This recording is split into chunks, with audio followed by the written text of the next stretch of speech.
ಜಿಲ್ಲಾಧಿಕಾರಿಗಳು ಮೀಟಿಂಗ್ ಬಂದಿದ್ದು ಮೊದಲನೇ ಸಲ.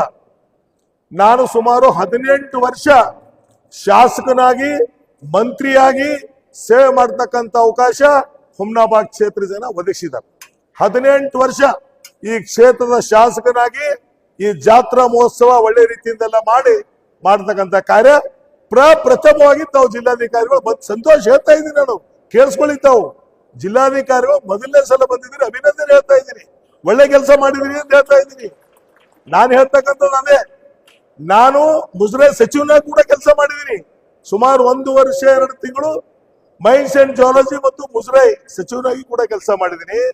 ಇವತ್ತೇನು ವೀರಭದ್ರೇಶ್ವರ ಜಾತ್ರಾ ಮಹೋತ್ಸವ ಅಂಗವಾಗಿ ಇಲ್ಲಿ ಈ ಜಾತ್ರಾದಲ್ಲಿ ನಾವು ನೀವು ಕೂಡಿ ಏನು ಮಾಡಕ್ ಆಗೋದಿಲ್ಲ. ಇರ್ತಕ್ಕಂಥ ಭಕ್ತಾದಿಗಳು ತಮ್ಮದೇ ಆದಂತ ಕಾರ್ಯ ಇಲ್ಲಿ ಸಾಯಂಕಾಲ ನಾಳೆ ಈ ಮೆರವಣಿಗೆ ಪ್ರಾರಂಭ ಆಯ್ತು ಅಂದ್ರೆ 18 ತಾಸು 20 ತಾಸು ಮೆರವಣಿಗೆ ನಡೀತದೆ ಮೇಡಮ್. ಆ ಮೆರವಣಿಗೆ ವೀರಭದ್ರೇಶ್ವರ ಹೊತ್ಕೊಂಡು ಇಲ್ಲಿಂದ ಹೋಗ್ಬೇಕು ಬರ್ಬೇಕಂದ್ರೆ ವಾಲಂಟಿಯರ್ಸ್ ಅವರು ಯಾರು ಕೂಡ ನಾವು ಸರ್ಕಾರದಿಂದ ಆಗ್ಲಿ ನಾನಾಗ್ಲಿ ಯಾರಿಗ ದುಡ್ಡು ಕೊಟ್ಟರು ಬರ್ತಾರಂತಲ್ಲ, ಅವ್ರವ್ರು ಭಕ್ತಿಲಿಂದ ಅವ್ರವ್ರು ಇದರಿಂದ ಅವ್ರು ಬಂದು ಮಾಡ್ತಕ್ಕಂಥ ಕೆಲಸದಲ್ಲಿ ಇವತ್ತು ಹುಮ್ನಾಬಾದ್ ಜಾತ್ರಾ ನಡೀತದೆ. ಯಾಕಂದ್ರೆ ಅದ್ರ ಹಿಸ್ಟ್ರಿ ನಾನು ಹೇಳಕ್ ಬಯಸ್ತೀನಿ. ನಮ್ಮ ಅಸಿಸ್ಟೆಂಟ್ ಕಮಿಷನರ್ ಕೂಡ ಇದ್ದಾರೆ. ಯಾಕೆ ಹೇಳ್ತಾ ಇದ್ದೀನಿ ಅಂದ್ರೆ ಈ ಜಾತ್ರಾ ಬಹಳ ಯಶಸ್ವಿಯಾಗಿ, ಯಾಕಂದ್ರೆ ಇದು ಬಹಳ ಆಂಧ್ರ, ತೆಲಂಗಾಣ, ಮಹಾರಾಷ್ಟ್ರ ಅನೇಕ ರಾಜ್ಯಗಳಿಂದ ಮತ್ತು ಕರ್ನಾಟಕದಲ್ಲಿ ಕೂಡ ಅನೇಕ ಜಿಲ್ಲೆಗಳಿಂದ ಭಕ್ತಾದಿಗಳು ಈ ಜಾತ್ರಾದಲ್ಲಿ ಪಾಲ್ಗೊಳ್ತಾರೆ. ಬಹಳ ಯಶಸ್ವಿಯಾಗಿ ಕಾರ್ಯಕ್ರಮ ಆಗ್ಬೇಕಾಗಿತ್ತು ಅಂದ್ರೆ ತಮ್ಮದೇ ಆದಂತ ಪೊಲೀಸ್ ಇಲಾಖೆ ತಮ್ಮ ಪೊಲೀಸ್ ಇಲಾಖೆ ಕಾರ್ಯವೈಖರಿ ಕೆಲಸ ಮಾಡ್ತಾರೆ.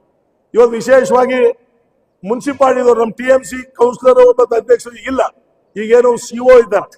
ಇವತ್ತು ಏನು ಸ್ವಚ್ಛತೆ ಕಾಪಾಡಬೇಕು, ಬಂದಂತ ಜನರಿಗೆ ಅನಾನುಕೂಲತೆ ಆಗ್ಬಾರ್ದು, ಸ್ವಚ್ಛತೆ ಇರಬೇಕು ಅಂತ ಅವ್ರ ಮೇಲೆ ಒಂದು ಜವಾಬ್ದಾರಿ. ಇನ್ನೊಂದು ಜವಾಬ್ದಾರಿ ಎಲೆಕ್ಟ್ರಿಕಲ್ ಸಿಟಿ. ಇವತ್ತೇನು ಕರೆಂಟ್ ಒಳ್ಳೆ ರೀತಿಯಿಂದ ಕರೆಂಟ್ ಇರಬೇಕು, ಕರೆಂಟ್ ಯಾವುದೇ ರೀತಿಯಿಂದ ತೊಂದರೆ ಕೊಡಬಾರ್ದು ಅಂತ ಅದು ಒಂದು. ಇವತ್ತೇನು ಬೇರೆ ಬೇರೆ ಆಸ್ಪತ್ರೆ, ಇವತ್ತು ಡಾಕ್ಟರ್ಸ್ ಇವತ್ತೆಲ್ಲ ಬಹಳ ಲಕ್ಷಾನುಗಟ್ಟಲೆ ಜನ ಬರ್ತಾರ ಅಂತ ನಾವು ಮುನ್ನೆಚ್ಚರಿಕೆವಾಗಿ ಅಲ್ಲಲ್ಲಿ ಆಸ್ಪತ್ರೆಗಳು ಇರ್ತಕ್ಕಂಥ ಡಾಕ್ಟರ್ಸ್ ಸ್ಟಾಫ್ ಎಲ್ಲರೂ ಕೂಡ ರೆಡಿ ಇರ್ತಕ್ಕಂಥದ್ದು ನಾವು ವ್ಯವಸ್ಥೆ ಮಾಡಬೇಕಂತ ಜಿಲ್ಲಾಧಿಕಾರಿಗಳೇ. ಇವತ್ತು ಅದ್ರ ಮಟ್ಟಿಗೆ ಇವತ್ತೇನು ಭಕ್ತಾದಿಗಳು ಸೇರಿದಾರ, ಇವತ್ತೆಲ್ಲರೂ ನಾವ್ ಯಾವುದು ಕೂಡ ಇದರಲ್ಲಿ ನಾನು ನೀನು MLA ಮಿನಿಸ್ಟ್ರು MLC ಅಂತ ಯಾರನ್ನೇನು ಮಾಡಕ್ ಆಗೋದಿಲ್ಲ. ಇದು ಭಕ್ತಾದಿಗಳಿಂದ ಈ ಜಾತ್ರಾ ಬಹಳ ಯಶಸ್ವಿಯಾಗಿ ಆಗ್ತದೆ. ಇವತ್ತೇನು ಹುಮ್ನಾಬಾದಲ್ಲಿ ನಡೀತಕ್ಕಂಥ ಪೂರ್ವ ಸಿದ್ಧತೆ ಸಭೆಯಲ್ಲಿ ಏನಪ್ಪ ಏನಾಗ್ತದ ಏನ್ ಬಿಡ್ತದ ಅಂತ ಇಲ್ಲಿ ಯಾವುದು ಏನೂ ಆಗೋದಿಲ್ಲ. ವೀರಭದ್ರೇಶ್ವರ ಜಾತ್ರಾ ಬಹಳ ಯಶಸ್ವಿಯಾಗಿ ಆಗ್ತದ ಅಂತ ನನ್ನ ಗಂಗಾಧರ ಶ್ರೀಗಳ ಪಾದಗಳೇ ಚರಣಗಳಿಗೆ ಮುಟ್ಟಿ ಇವತ್ತು ನಿಮ್ಮ ಅಧ್ಯಕ್ಷತೆಯಲ್ಲಿ ನಿಮ್ಗೆ ಹೇಳಕ್ ಇಚ್ಛೆ ಪಡ್ತೀನಿ. ಈ ವೀರಭದ್ರೇಶ್ವರ ಜಾತ್ರಾ ಬಹಳ ಯಶಸ್ವಿಯಾಗಿ ಇವತ್ತ ಬರ್ತಕ್ಕಂಥ ಭಕ್ತಾದಿಗಳಿಗೆ ಸಾಕಷ್ಟು ಜನ ಸೇರಿ ಪ್ರಸಾದ ವ್ಯವಸ್ಥೆ ಮಾಡ್ತಾರೆ.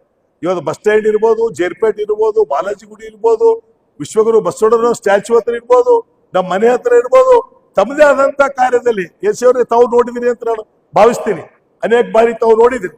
ಅವ್ರವರೇ ಇದರಲ್ಲಿ ಯಾರು ಒಂದು ಪರಿವಾರದಿಂದ ಅಂತ ನಾನು ಹೇಳೋದಿಲ್ಲ, ಎಲ್ಲರೂ ಸೇರಿ ಸಾಮೂಹಿಕವಾಗಿ ಹುಮ್ನಾಬಾದ್ ಜನ ಬರ್ತಕ್ಕಂಥ ಭಕ್ತಾದಿಗಳಿಗೆ ಎಲ್ಲರಿಗೂ ಕೂಡ ಪ್ರಸಾದ ವ್ಯವಸ್ಥೆ ಕೂಡ ಆಗ್ತದೆ. ಯಾಕಂದ್ರೆ ಇವತ್ತು ಬಂದಂತ ಜನರಿಗೆ ಯಾವುದು ಅನಾನುಕೂಲತೆ ಆಗ್ಕೊಡುದು ಅಂತ ಆ ಉದ್ದೇಶದಿಂದ ಸುಮಾರು 7 ವರ್ಷದಿಂದ ಈ ಒಂದು ಕಾರ್ಯ ನಡೀತಾ ಇದೆ. ಇವತ್ತು ಅದಕ್ಕೆ ಬಿಟ್ಟು ಇವತ್ತೇನ್ ತಾವೆಲ್ಲ ಕೂತಿದ್ರಿ, ಇನ್ನು ನಿಮ್ದು ಏನಾದ್ರು ಅನಿಸಿಕೆ ಇದ್ರು ಕೂಡ ಹೇಳ್ಬೇಕು ಅಂತ ಇವತ್ತ ನಾವೆಲ್ಲ ಕೇಳ್ಕೊಂಡೇವ. ಪಾಪ ಪ್ರತಿ ವರ್ಷ ನಾವು ನೋಡ್ತಾ ಇರ್ತೀವಿ, ನೀವೆಲ್ಲ ಬರ್ತೀರಾ, ಮೀಟಿಂಗ್ ಅಟೆಂಡ್ ಆಗ್ತೀರಾ, ನಿಮ್ದೇ ಆದಂತ ಸಲಹೆಗಳು ಕೂಡ ಕೊಡ್ತೀರಾ. ಎಲ್ಲೋ ಸಣ್ಣ ಪುಟ್ಟ ಏನಾದ್ರೂ ಬದಲಾವಣೆ ಆಗ್ಬೇಕಾಗಿತ್ತು ಅಂದ್ರೂ ಕೂಡ ನೀವೆಲ್ಲರೂ ಕೂಡ ಮಾತಾಡ್ತೀರಾ. ಇವತ್ತ ತಾವ್ ಯಾರು ಕೂಡ ಮಾತಾಡಲ್ಲ, ಇಲ್ಲೇನೂ ಇಲ್ಲ. ಯಾರಿಗೆ ಏನಾದ್ರೂ ಹೇಳ್ಬೇಕಿದ್ರು ಕೂಡ ಜಿಲ್ಲಾಧಿಕಾರಿಗಳು ಇದ್ದಾರ, ಗಂಗಾಧರ್ ಶಿವಾಚಾರ್ಯರು ಇದ್ದಾರ, ತಾವ್ ಹೇಳ್ಬಹುದು. ಯಾಕಂದ್ರೆ ಭಯ ಪಡ್ತಕ್ಕಂಥದ್ದು ಏನಿಲ್ಲ. ಏನ್ ಆಗ್ಬೇಕು, ಇವತ್ತು ಈ ಜಾತ್ರಾ ಯಶಸ್ವಿ ಆಗ್ಬೇಕು.